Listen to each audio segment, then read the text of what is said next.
So from the local perspective, let's move on to the global one.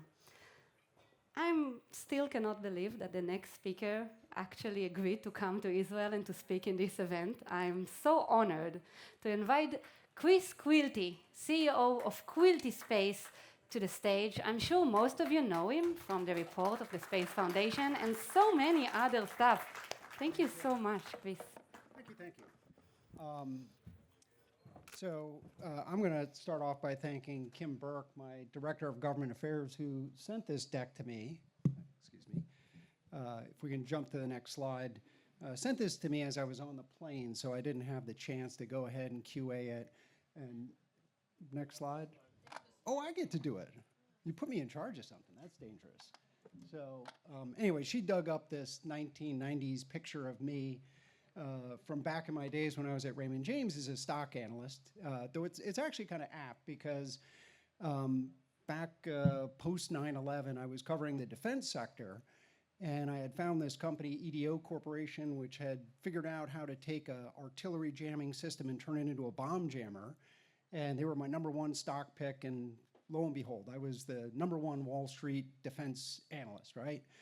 So you think I'd know something, but anyways, the defense industry, or at least the small cap companies that I covered post 9/11 all got acquired, so I had to reinvent myself, and I decided to cover the space industry back in the mid-2000s. Really sleepy time back then. If you guys remember, it was basically a bunch of defense prime contractors and the big four satellite operators. Wasn't a lot going on, not a reason, for Wall Street to pay much attention, but then beginning in the 2010s, you had the development of this new space movement. And so I remember distinctly, we were meeting with, at the time, Skybox Imaging, which became Terabella, and it's now part of Planet. And they were pitching at this idea of building 100 satellites. And at the time, the most satellites on orbit by any company were 3. So it was like a crazy idea, right?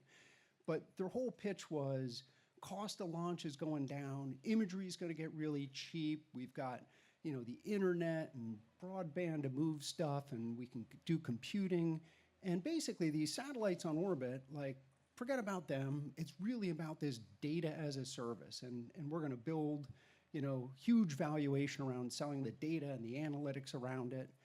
And the pitch made a lot of sense, and we saw a lot of the things come true in terms of the cost of satellites themselves. I mean, we talk about launch going down by an order of magnitude, but satellites themselves, using commercial off-the-shelf components. Anyways, I'm here to say that after 15 years of making a pitch that, this industry that has always been dominated by defense was going to suddenly bloom in these commercial activities where, insurance companies and mining companies and all consumers would be using space. Well, it turned out to be absolutely wrong.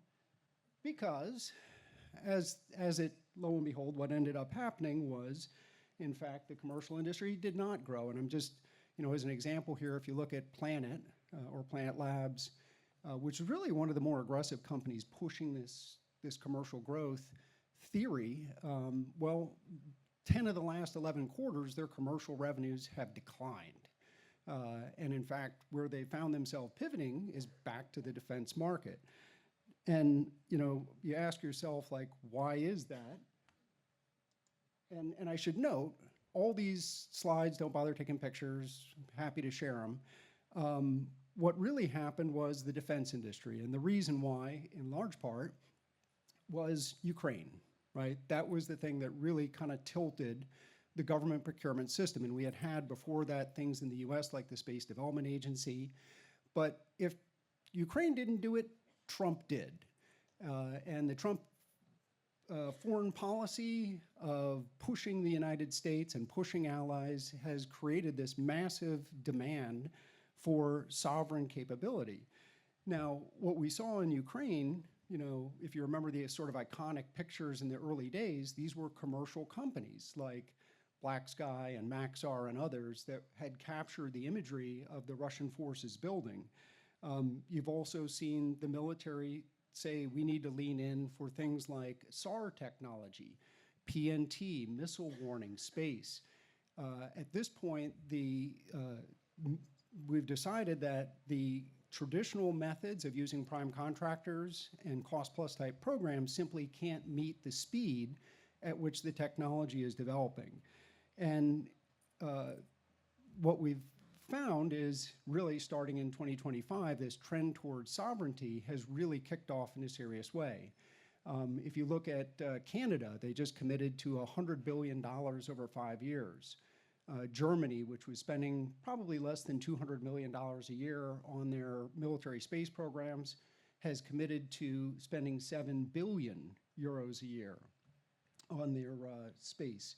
I think France did a 70% increase in their budget, and now here in the US, we have the Trump administration talking about going from $1 trillion to $1.5 trillion budget. So bottom line, where the money has moved is towards defense. Now, what's kind of different this time, I would argue, about the way the Defense Department is buying really goes back to 2019, when a new agency in the US called the Space Development Agency was sort of stood up out of whole cloth. And what the agency was attempting to do was something that the military had not done successfully in the past, was to act on a commercial model. Some elements of that, they had a process of buying every 2 years that they call a spiral development, saying we don't need to get to 100% perfection, let's get to the 80-20, good enough, and then we're going to innovate every 2 years. The other thing that they did was they went to a purely fixed price bidding process with commercial operators, and they mandated interoperability amongst the different vendors. And this obviously created a lot of competition in the marketplace. And, you know, bottom line, SDA has fallen behind for a number of reasons. COVID didn't help. But what the military also learned is there's some downsides and problems to relying on the commercial industry. In the case of SDA, you know, there were a couple of problematic suppliers, Apollo Fusion on the propulsion side, Minorak on the laser terminal, that had issues, and that slowed down the entire program. So there's a huge focus now on looking at the vulnerability of these supply chains and how they can support to make sure that the commercial industry is there to stand for them. I think the other thing that both the US military and a lot of the allied countries learned is there are situations where you can't necessarily depend on private companies. And probably the most high visibility issue here was in Ukraine in 2022, when Starlink restricted access to the Starlink network. That really kicked up a lot of concern amongst you know, both domestic US agencies as well as internationally, and has led to this drive towards sovereign demand. If we jump on, so where are we going from here is the question. And, you know, interestingly enough, it was only, I think in 2018, that you had a bunch of Google employees that walked out because they were doing business with the government. Well, my goodness, how times have changed. You know, today, one of the hottest investment themes in across the financial sectors beyond AI is defense tech. You know, a term that really didn't even exist 5 or 10 years ago. I think last year the investment in defense tech went from 7 to 18 billion, and this is on the equity, you know, venture funding side. And we've also seen that, you know, the government budgets are, as I mentioned, you know, in the U.S. have skyrocketed for space-specific spending. The Space Development Agency, or excuse me, the Space Force, you know, which again only came into existence about 7 years ago, came out at a $15 billion budget. We're now targeting in 27 a $40 billion budget. So to put that in perspective, NASA is around 25. The other thing that we're seeing in terms of investment on the commercial side.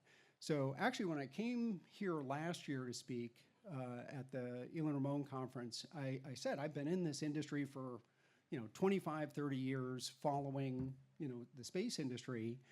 And coming into 2025, I've never been more constructive, more optimistic around where the industry is going than I am into 2025. Now, shortly after that, we had the Trump tariff thing and markets crashed, and I was like, oh crap, I was wrong on this. But at the end of the day, where we ended up finishing the year, in case you guys didn't keep track, if the S&P 500 was up 16%, the core group of space companies that we cover were up 107%. And more specifically, the what we call the frontier riskier stocks were up 47%. We had M&A activity last year that picked up to a level not seen since 2021. And again, excuse me, anytime you hear about financial markets, the benchmark is always going to be 2021 because that's when the SPAC craze happened, but that is sort of an aberration. We've also had last year for the first time, in basically 4 years, the IPO market opened up again. There were 4 companies that announced they were coming public. One of those is about to price on Friday, York Space. And again, coming back to the government, York is a company that is essentially 100% dependent upon the SDA and the proliferated LEO program that they're pushing. And they're going to be coming to market with about a $4.5 billion valuation. But probably the biggest one that we're going to see going forward into 2026 is the announced SpaceX IPO, which will be the largest IPO in history.